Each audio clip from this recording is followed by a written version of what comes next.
जो जहर देता तो सबकी नजर में आ जाता, सो ये किया कि हमें वक्त पर दवाएं न दी। वो अब तिजारती पहलू निकाल लेता है, मैं कुछ कहूं तो तराजू निकाल लेता है। मैं इसलिए भी तेरे फन की कदर करता हूं तो झूठ बोल के आंसू निकाल लेता है।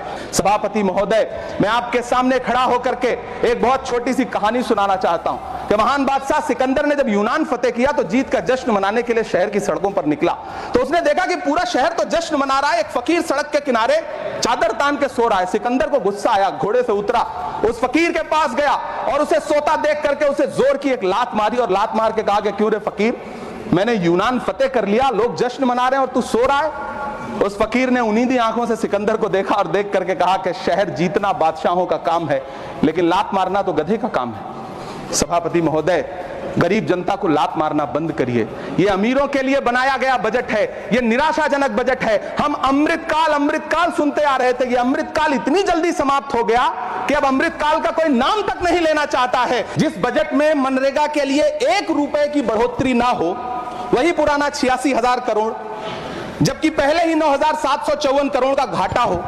जिस मनरेगा से करोड़ों मजदूरों के घर में चूल्हा जलता हो, उस मनरेगा में काम करने वाले गरीब मजदूरों के लिए अगर आपके खजाने से 1 रुपया भी इजाफी नहीं निकल सका तो भला कौन संतुष्ट हुआ साहब? इस देश का गरीब मजदूर या आपके उद्योगपति दोस्त? वो जो महाराष्ट्र में लोकसभा और विधानसभा के बीच में 40 लाख मतदाता बढ़ाए गए थे, अरे उन्हीं के लिए मनरेगा का थोड़ा सा बजट बढ़ा देते। क्या उसमें मनरेगा का एक भी मजदूर नहीं था 40 लाख लोगों में? सारे के सारे 12 लाख की छूट वाले से आगे के लोग थे। जिस देश में 40 से 45% मेडिकल फैकल्टी की सीट खाली हो, वहां बजट में 75,000 नए मेडिकल सीट्स का ऐलान हो रहा है। सरकार बहादुर, कम से कम इस देश के पढ़े लिखे युवाओं को तो मूर्ख समझना बंद करिए। पहले 7500 मेडिकल सीट्स बाद में बनाइएगा, पहले जो एम्स में 2161 पद खाली पड़े हैं उनको तो भर दीजिए। वित्त मंत्री जी देश की संसद में भाषण दे रही थी तो वहां मुंबई में कोई गरीब इंसान जब अपनी जेब टटोल करके अपनी मोटरसाइकिल में 1 लीटर पेट्रोल भरवा रहा था तो उस पेट्रोल की कीमत थी 103 रुपया प्रति लीटर। आखिर इतना महंगा पेट्रोल डीजल खरीद के कौन संतुष्ट हो रहा है? इस देश के गरीब लोग या फिर सरकार के चहेते धन्ना सेठ? सभापति महोदय, वित्त मंत्री जी इस बजट को मध्यम वर्ग को संतुष्ट करने वाला बजट बता रही हैं।